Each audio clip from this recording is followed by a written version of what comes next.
ಬಿಬಿಎಂಪಿಯಿಂದ greater Bengaluru ಪ್ರಾಧಿಕಾರ ಅಂತ ಆದರೂ ಸುಪ್ರೀಂ ಕೋರ್ಟ್ನಿಂದ ಡೆಡ್ಲೈನ್ ಫಿಕ್ಸ್ ಆದರೂ ರಾಜ್ಯ ಚುನಾವಣಾ ಆಯೋಗ ಎಚ್ಚರಿಕೆಯ ಗಂಟೆ ಬಾರಿಸಿದ್ರು. ರಾಜ್ಯ ಸರ್ಕಾರ ಮಾತ್ರ ಜಿಬಿಎ ಚುನಾವಣೆ ನಡೆಸೋದಕ್ಕಾಗದೆ ಕುಂಟು ನೆಪ ಹೇಳ್ತಾ ಇದೆ. ಮತ್ತೆ ಸುಪ್ರೀಂಗೆ ಅರ್ಜಿ ಹಾಕಿ ಡಿಸೆಂಬರ್ವರೆಗೂ ಅವಕಾಶ ಕೊಡಿ ಅಂತ ಮನವಿನೂ ಮಾಡಿದೆ. ಇದೀಗ ಸುಪ್ರೀಂ ಕೋರ್ಟ್ ಸರ್ಕಾರದ ಮನವಿಗೆ ಅಸ್ತು ಅಂತ ಹೇಳಿದೆ ಆ್ಯಂಡ್ ಎಲೆಕ್ಷನ್ ಮತ್ತೆ ಮುಂದೂಡಿಕೆಯಾಗಿದೆ. ಹಾಗಿದ್ರೆ ಯಾವಾಗ ಜಿಬಿಎ ಎಲೆಕ್ಷನ್?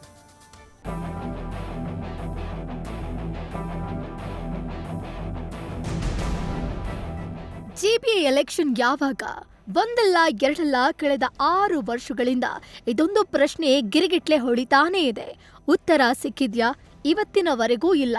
ಕೆಲ ತಿಂಗಳ ಹಿಂದೆ ಜಿಬಿಎ ಎಲೆಕ್ಷನ್ ಬಗ್ಗೆ ಮಹತ್ವದ ಬೆಳವಣಿಗೆ ಆಯಿತು. ಜೂನ್ 30ರ ಗಡುವನ್ನ ವಿಸ್ತರಿಸಿ ಅನ್ನೋ ಸರ್ಕಾರದ ಮನವಿಗೆ ಸಂಬಂಧಿಸಿದ ಸುಪ್ರೀಂ ಕೋರ್ಟ್ ಆಗಸ್ಟ್ 31ರ ಒಳಗೆ ಜಿಬಿಎ ಎಲೆಕ್ಷನ್ ಮಾಡಿ ಮುಗಿಸಿ ಅಂತ ಮಹತ್ವದ ಆದೇಶವನ್ನ ನೀಡಿತ್ತು. ಆದರೆ ಮತ್ತೆ ಸಮಯ ಕೊಡಿ ಅಂತ ಜುಲೈ 10ಕ್ಕೆ ಸರ್ಕಾರ ಸುಪ್ರೀಂ ಮೊರೆಯನ್ನ ಹೋಗಿತ್ತು. ಇದೀಗ ಸರ್ಕಾರದ ಮನವಿಗೆ ಸುಪ್ರೀಂ ಕೋರ್ಟ್ ಅಸ್ತು ಅಂದಿದೆ.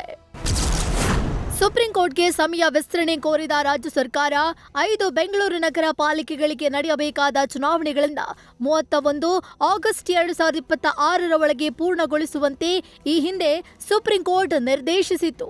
20 ಮೇ 2026ರ ಆದೇಶವನ್ನು ಮಾರ್ಪಡಿಸುವಂತೆ ಇದೀಗ ಸರ್ಕಾರ ಕೋರಿದೆ. ರಾಜ್ಯದಲ್ಲಿ ಮತದಾರರ ಪಟ್ಟಿಯ ವಿಶೇಷ ಪರಿಷ್ಕರಣೆ ನಡೀತಾ ಇದೆ.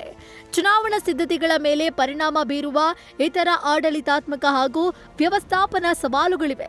ಆಡಳಿತಾತ್ಮಕ ನಿರ್ಬಂಧಗಳ ಕಾರಣದಿಂದಾಗಿ ಗ್ರೇಟರ್ ಬೆಂಗಳೂರು ಅಥಾರಿಟಿ ಚುನಾವಣೆಗಳನ್ನು ನಡೆಸುವ ಗಡುವನ್ನು ವಿಸ್ತರಿಸಿ 31 ಆಗಸ್ಟ್ 2026ರಿಂದ 31 ಡಿಸೆಂಬರ್ 2026ಕ್ಕೆ ಸಮಯ ವಿಸ್ತರಿಸುವಂತೆ ಸರ್ಕಾರ ಸುಪ್ರೀಂ ಕೋರ್ಟ್ ಮೆಟ್ಟಿಲೇರಿತು. ಇವತ್ತು ಈ ಅರ್ಜಿಯ ವಿಚಾರಣೆ ನಡೆಸಿದ ಸುಪ್ರೀಂ ಕೋರ್ಟ್ ಎಸ್ಐಆರ್ ಪ್ರಕ್ರಿಯೆ ಪರಿಗಣಿಸಿ ಡೆಡ್ಲೈನ್ ಮುಂದೂಡಿಕೆ ಮಾಡಿದೆ. ಈ ಹಿಂದೆ ರಾಜ್ಯ ಸರ್ಕಾರ ಜನಗಣತಿ ಸಿಬ್ಬಂದಿ ಕೊರತೆ ಅಂತ ಕಾರಣ ಹೇಳಿ ಆಗಸ್ಟ್ 31ರವರೆಗೂ ಜಿಬಿಎ ಚುನಾವಣೆಗೆ ಸಮಯಾವಕಾಶ ಪಡೆದಿತ್ತು. ಈಗ ಮತ್ತೆ ಎಸ್ಐಆರ್ ನೆಪ ಹೇಳಿ ಸುಪ್ರೀಂ ಕೋರ್ಟ್ನಿಂದ ಸಮಯಾವಕಾಶ ಪಡೆದಿದೆ. ಡಿಸೆಂಬರ್ನಲ್ಲಾದರೂ ಜಿಬಿಎ ಎಲೆಕ್ಷನ್ ನಡೆಯುತ್ತಾ? ಕಾದು ನೋಡಬೇಕಿದೆ. Raghupal, news first, Bengaluru.